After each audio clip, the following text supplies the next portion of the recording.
Berbincang tentang Danau Toba itu beserta semua aspek-aspek yang berkaitan dengannya, panjang ceritanya.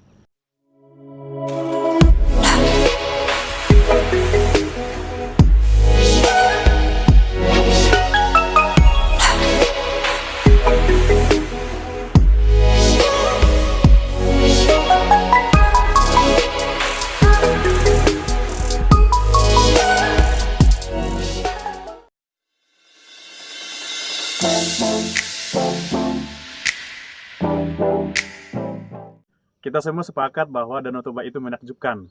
Namun, pernahkah kita bertanya, kenapa ia begitu menakjubkan? Salah satu alasannya adalah karena Danau Toba merupakan danau vulkanik terbesar di dunia ini. Dan saat ini saya sedang berada di Binangarihit.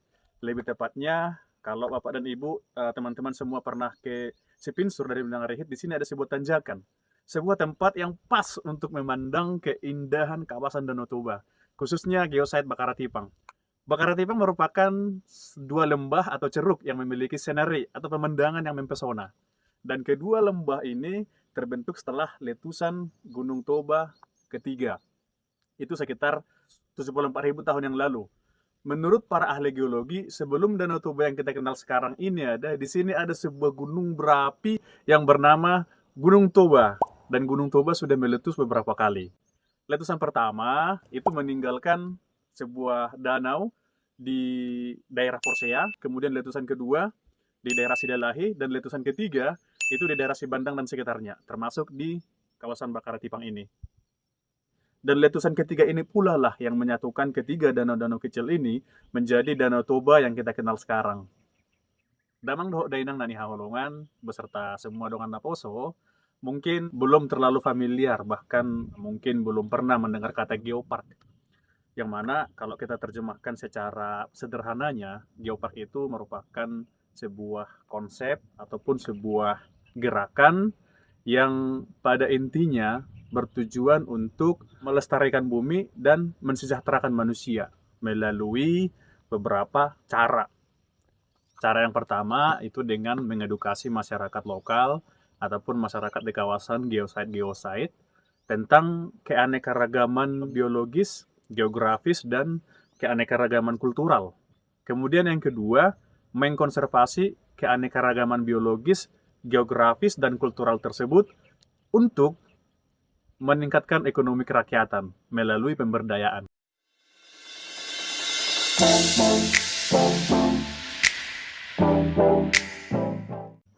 Salah satu aspek geologis yang paling signifikan di daerah ini adalah bekas daripada kawah Gunung Toba dari letusan ketiga yang berupa bebatuan keras dan terjal. Karakteristik bebatuan di kawasan geosite Bakaratipang berbeda dari dua letusan sebelumnya, yaitu di Porsea dan di Haranggaol.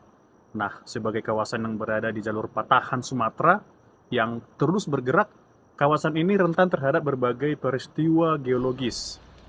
Dalam skala ribuan tahun, pergerakan ini menimbulkan retakan-retakan, patahan-patahan, bahkan longsoran.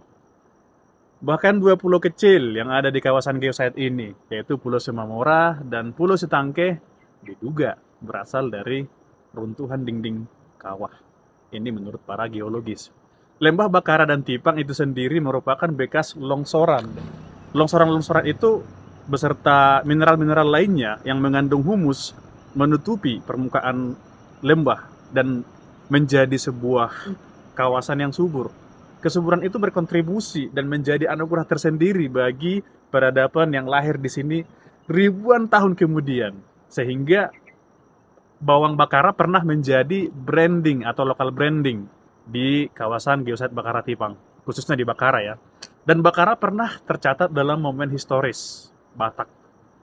Banyak catatan-catatan sejarah yang pernah mengutip nama Bakara dalam catatan mereka.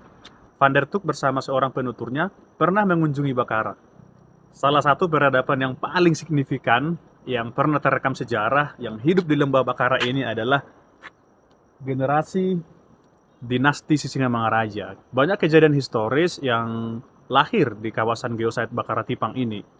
Dan banyak juga kearifan-kearifan lokal yang merupakan ciri khas tempat ini. Salah satunya adalah adanya sebuah kesepakatan bahwa di kawasan Bakara dan Tipang, ataupun kawasan yang pada saat itu menghormati kepemimpinan Sisingamangaraja, tidak boleh ada rumah yang menggunakan atap ijuk selain atap rumah Raja Sisingamangaraja itu sendiri.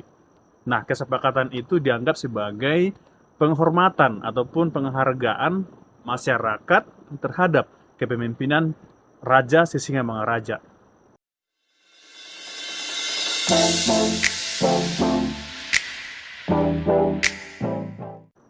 Bersebelahan dengan lembah Bakara, terdapat lembah Tipang yang di belakang saya. Kedua lembah ini memiliki kemiripan dalam aspek biologis, geologis maupun budayanya. Aspek geologisnya berupa tanah dan bebatuan yang sama. Sama-sama memiliki danau, sama-sama memiliki air terjun, sungai, bahkan pulau. Aspek biologis ataupun keanekaragaman flora dan faunanya juga sama, mulai dari mangga, padi, bawang, hingga ikan endemik Ihan Batak. Yang tidak kalah penting, kesuburan tanah, kelimpahan air, telah lama memberikan kehidupan bagi masyarakat di kedua lembah ini.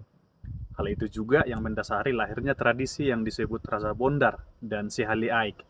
Di Lembah Bakara dikenal dengan Rasa Bondar, namun sayang sudah tidak dijalankan lagi sebagaimana dulu dijalankan untuk mengatur sistem pengairan. Sementara itu, di Lembah Tipang dikenal dengan tradisi Sihali Aik.